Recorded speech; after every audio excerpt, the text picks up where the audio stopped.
పిల్లనిస్తాను బిడ్డనిస్తావా అంటే పిల్లలు లేని గొడ్రాలివి నీకేం తెలుసు తల్లి ప్రేమ అని తిట్టేసి వెళ్ళిపోయిందండి. మిమ్మల్ని బాగా ఏడిపించాను. I'm sorry Chandu. తను మారితే ఏంటి, మారకపోతే ఏంటి, నువ్వు తన గురించి అస్సలు ఆలోచించు.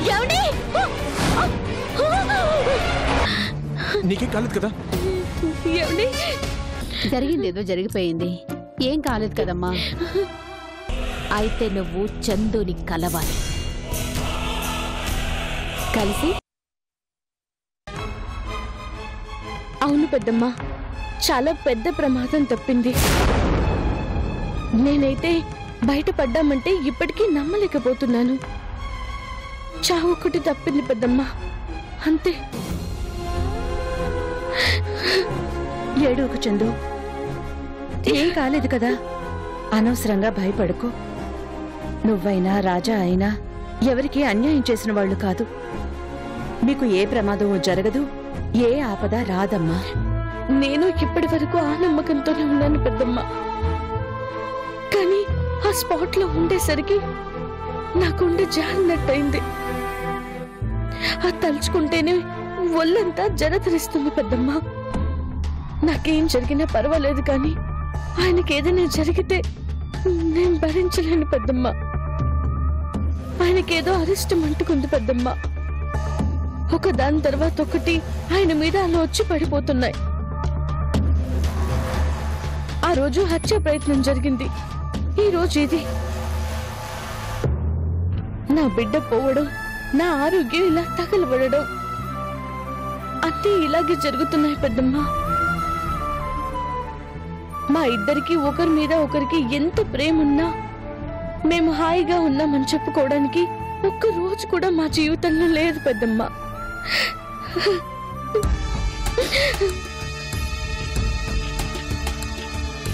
చూడు చందు, ఇవన్నీ అనుకోకుండా జరిగినవే.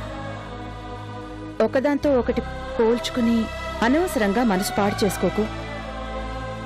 ఇది కూడా ఒక హెచ్చరిక అనుకుని జాగ్రత్తగా ఉండు. నేను డైరెక్ట్గా వచ్చి మాట్లాడతాను, నువ్వు ధైర్యంగా ఉండు. నువ్వు డల్ అయితే రాజా మరింత డల్ అవుతాడు, అది గుర్తుంచుకో, సరేనా? ఉంటాను.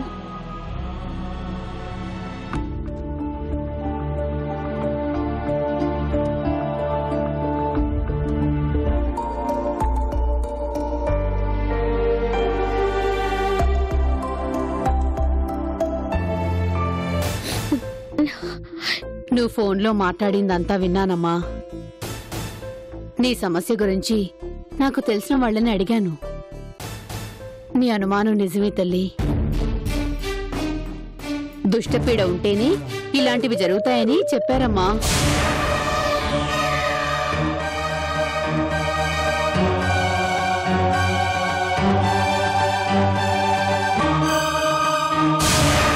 నీకు నమ్మకం ఉందో లేదో నాకు తెలియదు గాని నేను మాత్రం ఇలాంటివి నమ్ముతాను తల్లి. అంతెందుకు, నా కొడుకు కూడా మంచి రోజులు లేవు, చాలా ప్రమాదంలోకి వెళ్తారని ఒక స్వామీజీ చెప్పారు. ఆ గండం దాటితే వాడి జీవితం బాగుంటుందని కూడా చెప్పారు. నిజంగానే నా కొడుకు చావు అంచుల దాకా వెళ్లి బయటపడ్డాడు. నువ్వే చూసావు కదా. ఆ తర్వాత నీ దయ వల్ల వాడికి మంచి ఉద్యోగం కూడా దొరికింది.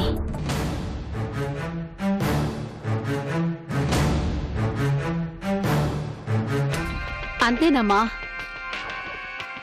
చెడ్డ రోజులుంటే ఇలాగే జరుగుతాయి. అలాగే మీ మీద ఎవరైనా గిట్టని వాళ్ళు ఏదైనా చేయించినా ఇలాగే జరుగుతుందమ్మా. ఇలాంటప్పుడే మనం జాగ్రత్త పడాలి. గ్రహశాంతులు అవి జరిపిస్తే ఇలాంటి ఉపద్రవాల నుంచి బయటపడతాం తల్లి. మనం సుమంగళిగా పోతే పర్వాలేదు, కానీ మన కళ్ళ ముందే మన తోడు నీడైన మనిషి చనిపోతే తట్టుకోవడం ఎంత కష్టమో నేను అనుభవించాను కాబట్టి నాకు బాగా తెలుసు తల్లి. లేదు బాగుందమ్మా, ఆయన బాగుండాలి, కలకాలం బాగుండాలి. నన్నేం చేయమంటావో చెప్పు. నీకు నమ్మకం ఉంది అంటే నేను ఒక స్వామీజీ దగ్గరికి తీసుకువెళ్తాను. ఆయన మీ జాతకాలు చూసి ఏం జరిగిందో ఏం జరగబోతోందో చెబుతారు. ఇలాంటి వాటికి ఎలాంటి పరిష్కారం ఉంటుందో కూడా చెబుతారు. వస్తావా మరి?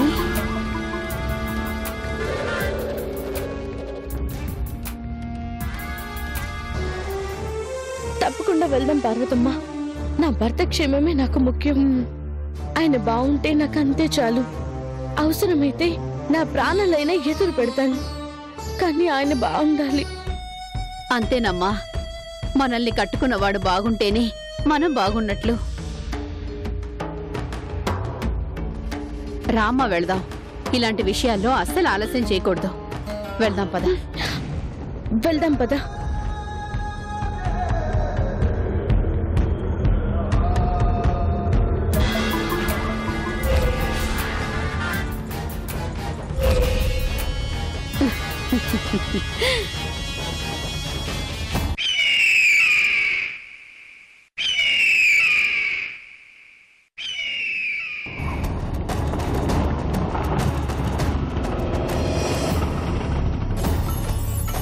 రామ్మా, ఇదిగో బాబు, పదమ్మా.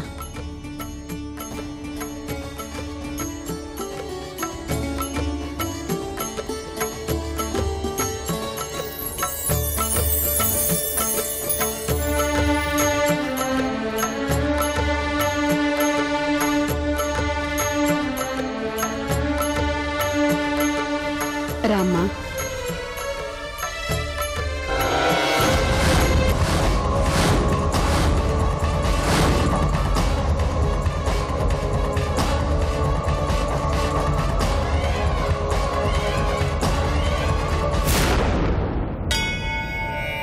చెప్పమ్మా. స్వామి, ఇదిగోండి కానుక. ఎందుకమ్మా ఈ డబ్బు? నా సంతృప్తి కోసం స్వామి. మీ దయ వల్ల నా ఇంటి సమస్యలన్నీ తీరిపోయాయి.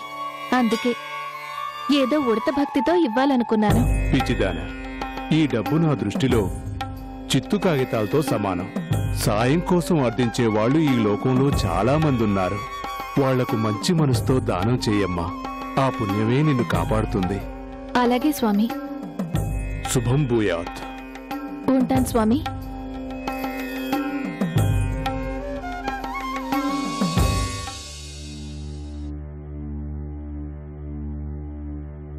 నమస్కారం స్వామి. దీర్ఘాయుష్మాన్ భవ. కూర్చోమ్మా.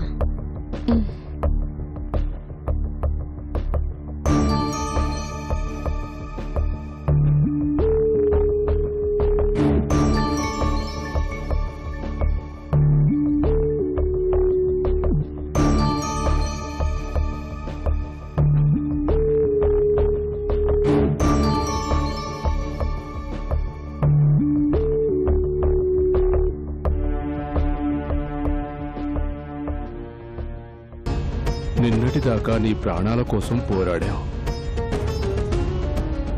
ఈ రోజు నీ భర్త ప్రాణాలు ఏమవుతాయా అని భయపడుతున్నావు కదమ్మా?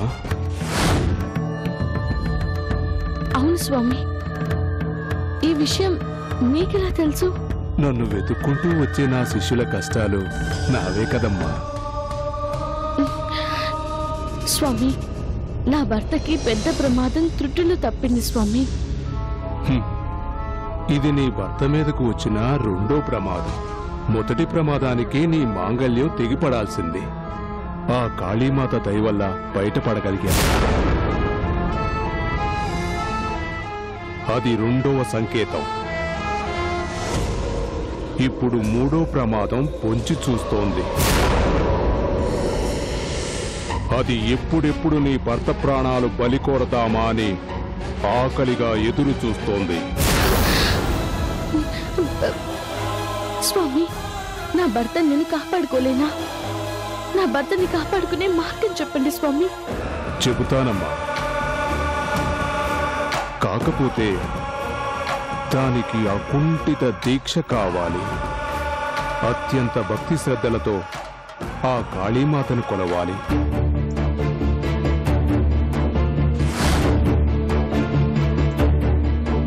మరి చెయ్యగలవా?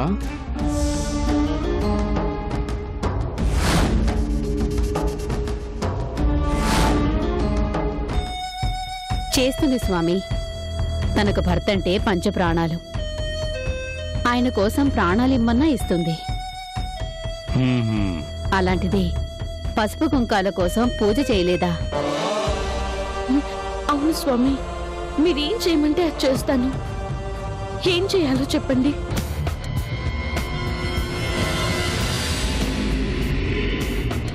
నీ భర్త జాతకంలో 3 యమగండాలున్నాయి. 2 గట్టెక్కాయి. 3వది ఆపాలి అంటే దానికి ఆ అమ్మదయ ఉండాలి. ఆ అమ్మ అనుగ్రహం కావాలి అంటే నువ్వు అత్యంత భక్తి శ్రద్ధలతో అర్ధరాత్రి వెళ్ళి అమ్మవారి ముందు ముగ్గు వేసి పూజ చేయాలి. అలా 3 రోజులు ఆ అమ్మవారిని ఆరాధించాలి. అలాగే స్వామి, తప్పకుండా చేస్తాను. అలా 3 రోజులు పూజలైన పిమ్మట 4వ రోజు పూజ ఎలా చేయాలో ఎక్కడ చేయాలో తర్వాత వివరిస్తాను. ఈ 3 రోజులు ఆ పూజను నిర్విఘ్నంగా పూర్తి చేసిన తర్వాత నీ మీద ఆ అమ్మవారి చూపు నిలుస్తుంది. కానీ అది కానీ ఏంటి స్వామి, చెప్పండి. ఈ పూజ విషయం ఏమాత్రం నీ భర్తకు తెలియకూడదు.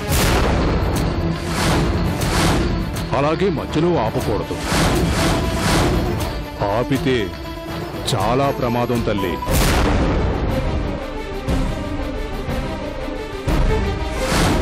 ఏమండి?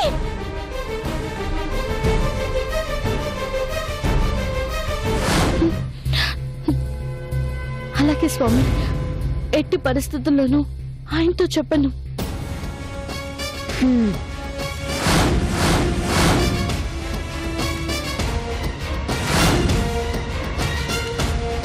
అయితే గుర్తుపెట్టుకోమ్మా, అర్ధరాత్రి 12 గంటలకు అమ్మవారి కొవెలకు నిండుగా అలంకరణతో ముస్తాబై రావాలి. చేతి నిండా గాజులు, తల నిండా పూలు, నిండు ముత్తైదువులా తయారై ఇంటి నుండి బయటికి రావాలి. పూజ అయిన తర్వాతే ఇంటికి వెళ్ళి ఆ అలంకరణ తీసేయాలి. ఎట్టి పరిస్థితుల్లోనూ ఈ విషయం నీ భర్తకు తెలియకూడదు. లేదు స్వామి, నా భర్తకి తెలియకుండా నేను జాగ్రత్త పడతాను. మంచిదమ్మా.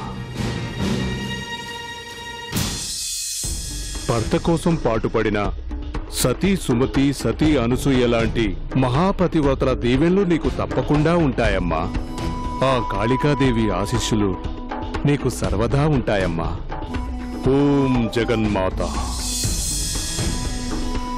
దీర్ఘాయుష్మాన్ భవ.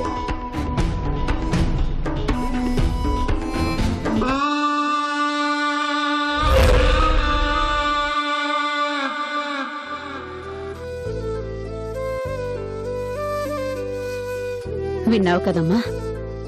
3 రోజులు తప్పకుండా ఆ పూజలు చెయ్యమ్మా. నీ భర్తకు ఏ ప్రమాదం రాదు.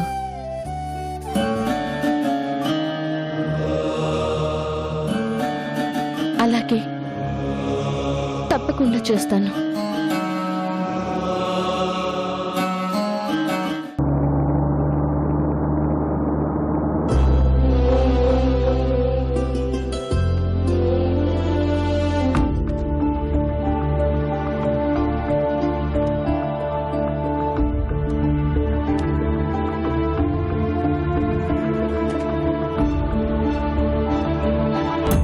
డోర్స్ లాక్ చేసి ఎక్కడికి వెళ్ళింది? బయటికి వెళ్తున్నానని కూడా చెప్పలేదు.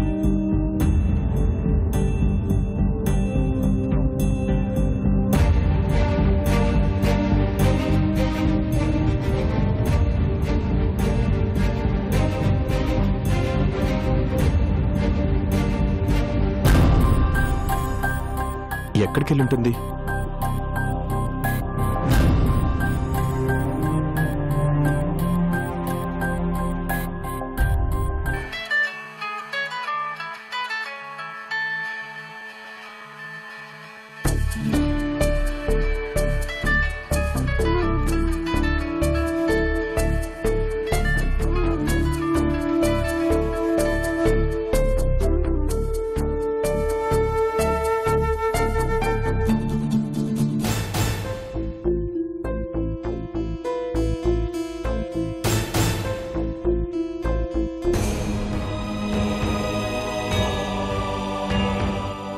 చందు చందు ఎక్కడికి వెళ్ళావు? ఫోన్ కూడా ఇంట్లోనే పెట్టేసి ఎక్కడికి వెళ్ళావు? నీ గురించి ఎంత టెన్షన్ పడ్డానో తెలుసా? టెన్షన్ ఎందుకండి? ఎందుకేంటి? ఆ యాక్సిడెంట్ అయినప్పటి నుంచి నీ మనసులో లేదు. మరి నాకు భయమేదా? ఇంతకీ ఎక్కడికి వెళ్ళావు? పక్క వీధిలో తెలిసిన వాళ్ళ ఇంట్లో పేరెంట్ ఉంది అంటే వెళ్ళాను. వెంటనే వస్తాను కదా అని ఫోన్ ఇంట్లో పెట్టేసి వెళ్ళాను. అవును, మీరేంటి ఆఫీస్కి వెళ్ళిన వాళ్ళు అప్పుడే వచ్చేసారు? ఇదిగో నీకోసమే. ఇంట్లో నువ్వు ఒక్కదానివే ఉంటున్నావు, పైగా ఒకటే టెన్షన్ పడుతున్నావు. అమ్మాయిని ఒంటరిగా వదిలేసి వచ్చావేంటి అని మూర్తి గారు బలవంతం చేసి పంపించారు. ఇంత టెన్షన్లో కూడా నువ్వు పేరెంటానికి వెళ్ళావు అంటే నువ్వు నేను అనుకున్నంత పిరికిదాని కాదు. నీకు బానే ధైర్యం ఉంది. Very good. ఒక్క విషయంలోనే పెరిగిరానండి. మిగతా విషయాల్లో నేనెప్పుడూ ధైర్యంగానే ఉంటాను. ఎందుకంటే మీరే నా బలం, మీరే నా బలహీనత కూడా. నాకేం కాదు చందు, నువ్వు ఎలాంటి టెన్షన్స్ పెట్టుకోకుండా ఇలానే ధైర్యంగా ఉండు. ఓకే? మరి నేను ఆఫీస్కి వెళ్ళనా? అక్కడ చాలా పని మిగిలిపోయింది. నీకోసం పరిగెత్తుకుంటూ వచ్చాను. పర్వాలేదు, వెళ్ళండి. నేను బానే ఉన్నాను.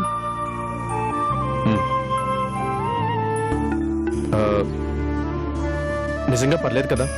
నువ్వు ధైర్యంగా ఉంటావు కదా? నాకేం కాదండి, మీరు హాయిగా వెళ్ళండి. కాఫీ తాగి వెళ్తారా? ఇప్పుడే వద్దులే, సాయంత్రం వచ్చాక ఇద్దరం కలిసి బయటకు వెళ్దాం. బాయ్.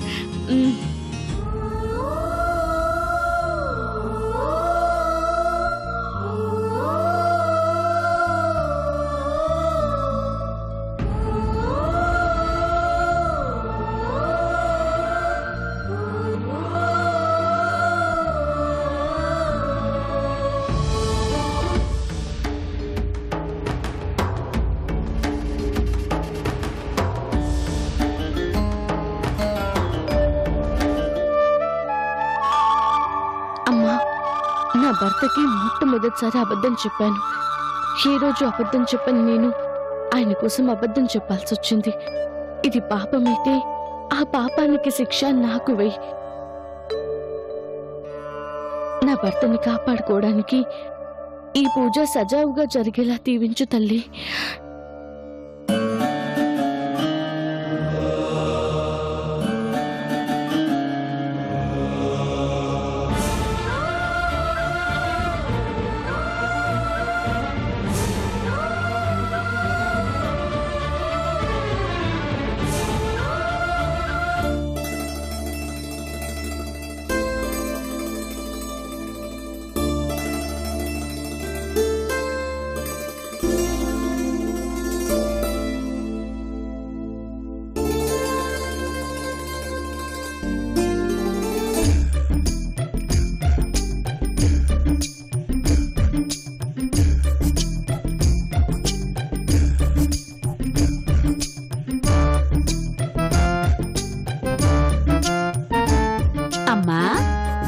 కాఫీ ఏంటి చర్సిలా, నేను అడగకుండానే తీసుకొచ్చావు? నువ్వు అడగకపోయినా నీకేం కావాలో నాకు తెలుసు కదమ్మా. నీ బాగోగులే కదమ్మా నాకు కావాల్సింది. ఏ టైంకి ఏవి ఇవ్వాలో నాకు బాగా తెలిసిపోయిందమ్మా. ఇప్పుడు వేడివేడి కాఫీతో పాటు వేడివేడి వార్తలు కూడా మోసుకొస్తుంది. అటు చూడమ్మా.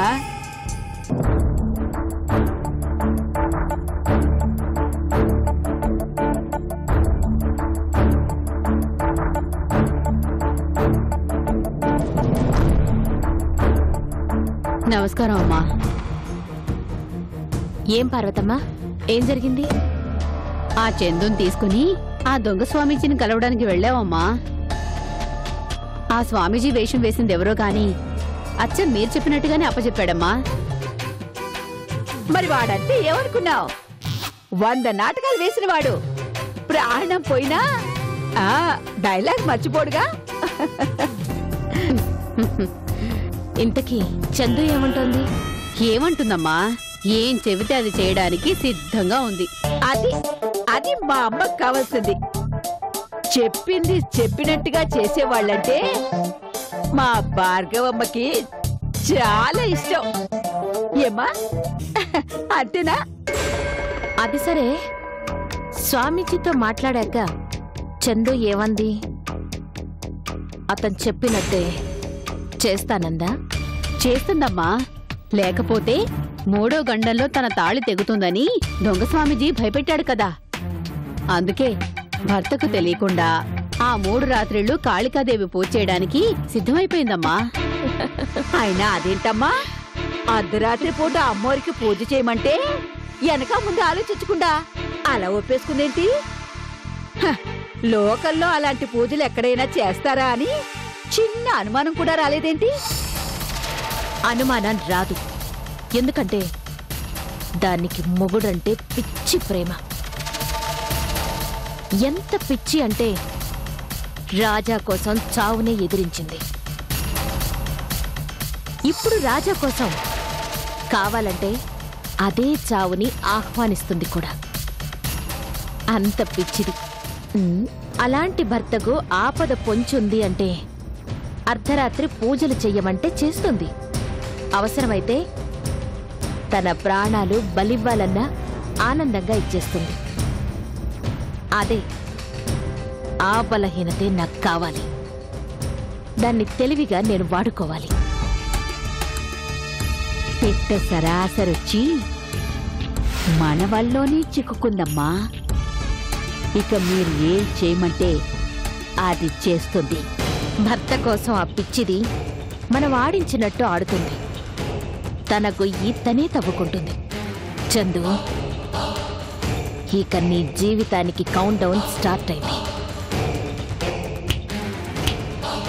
Be ready.